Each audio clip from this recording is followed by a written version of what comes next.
क्या आप जानते हैं कि कुकिंग के लिए अपनाया गया गलत तरीका आपके स्वास्थ्य, आपकी सेहत को जबरदस्त नुकसान पहुंचा सकता है। और अब इसी बात को लेकर Indian council of medical research यानी कि आईसीएमआर ने गाइडलाइंस जारी की है।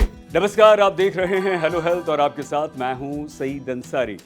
Indian council of medical research के अनुसार स्वस्थ भोजन पकाने के लिए, तैयार करने के लिए कुकिंग और प्री कुकिंग तकनीक सही होनी चाहिए।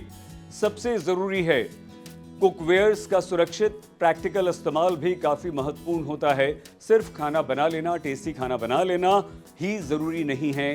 कुकिंग में हल्की सी भी लापरवाही आपके भोजन, आपके खाने से न्यूट्रिशंस को खत्म कर सकती है, उसे बर्बाद कर सकती है। स्वाद मिल सकता है लेकिन उसका फायदा आपको नहीं मिल सकता। ऐसे में आईसीएमआर ने क्या कहा है?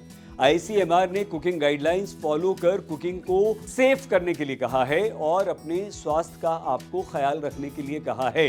भोजन की न्यूट्रिशन क्वालिटी बढ़े, इसके लिए Indian council of medical research ने नेप्री कुकिंग मेथड जैसे सोकिंग, ब्लेंचिंग, मैरिनेटिंग पर काफी जोर दिया है। सोकिंग की प्रक्रिया के दौरान आपको जो भी आप पका रहे हैं, अगर अनाज आप पका रहे हैं तो उसे तकरीबन 3 से 6 घंटे पहले भिगो दीजिए। इससे अनाज में मौजूद फाइटिक एसिड कम होता है। ये एसिड हमारी बॉडी को मिनरल्स अब्सॉर्ब करने से रोकता है। अगर सब्जी आप पका रहे हैं तो सब्जियों को ब्लांच करने से उसका माइक्रोबायलल लोड कम होता है और पेस्टिसाइड्स उससे हट जाते हैं। साथ ही सब्जी के रंग, बनावट, पोषक तत्वों में कोई बदलाव नहीं आता। इस प्रोसेस में सब्जियों को थोड़े समय के लिए उबलते पानी या भाप में आपको पकाना है। इसके बाद आमतौर पर बहुत ठंडे पानी में पूरी तरह से ठंडा कर दीजिए। ये प्रक्रिया उन एंजाइम्स को समाप्त करने के काम आती है जो सब्जी से पोषक तत्वों को खत्म कर देते हैं। तो ऐसा करने से आपकी सब्जी के पोषक तत्व उसमें रहेंगे।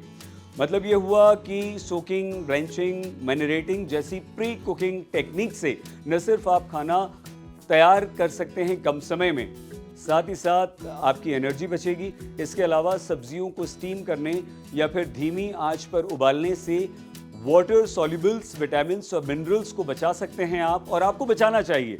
सीधा तलने की तुलना में स्टीम करना, स्लो बॉइलिंग की प्रक्रिया से आप अपने खाने में, अपने भोजन में पोषक तत्वों को बनाए रखते हैं।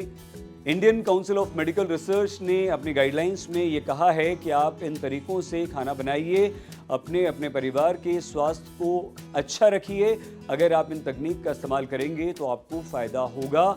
सबसे पहली गाइडलाइंस में जो बात की गई है वो की गई है बॉइलिंग और स्टीमिंग की। मतलब ये तरीका भोजन में मौजूद वाटर सॉल्युबल्स, विटामिन्स और मिनरल्स को बचाकर रखता है। साथ ही साथ खाना तैयार करने में आपका समय भी बचता है, कम समय लगता है।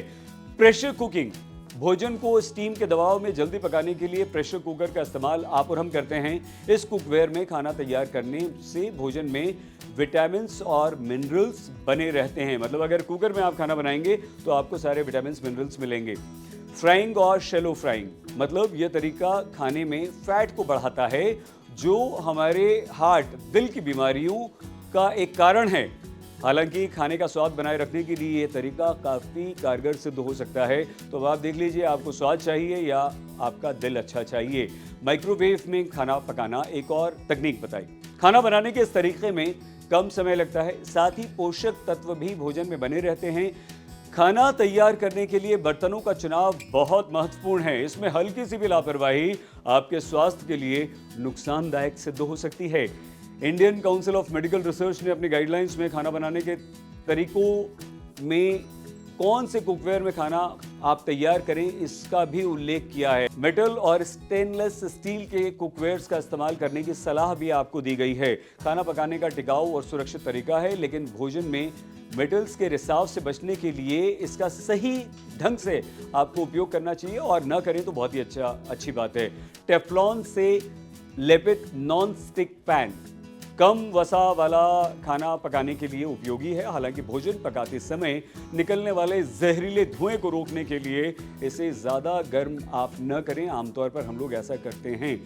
ग्रेनाइट पत्थर के कुकवेयर्स अगर आप इस्तेमाल करते हैं तो आईसीएमआर कहता है कि ये बहुत ही बढ़िया होगा। मतलब पारंपरिक नॉन स्टिक की तुलना में अधिक सुरक्षित और टिकाऊ ये पत्थर माने जाते हैं। ध्यान रखिए कि इसमें कोई भी हानिकारक रसायन आप न पकाएं, न मिलाएं।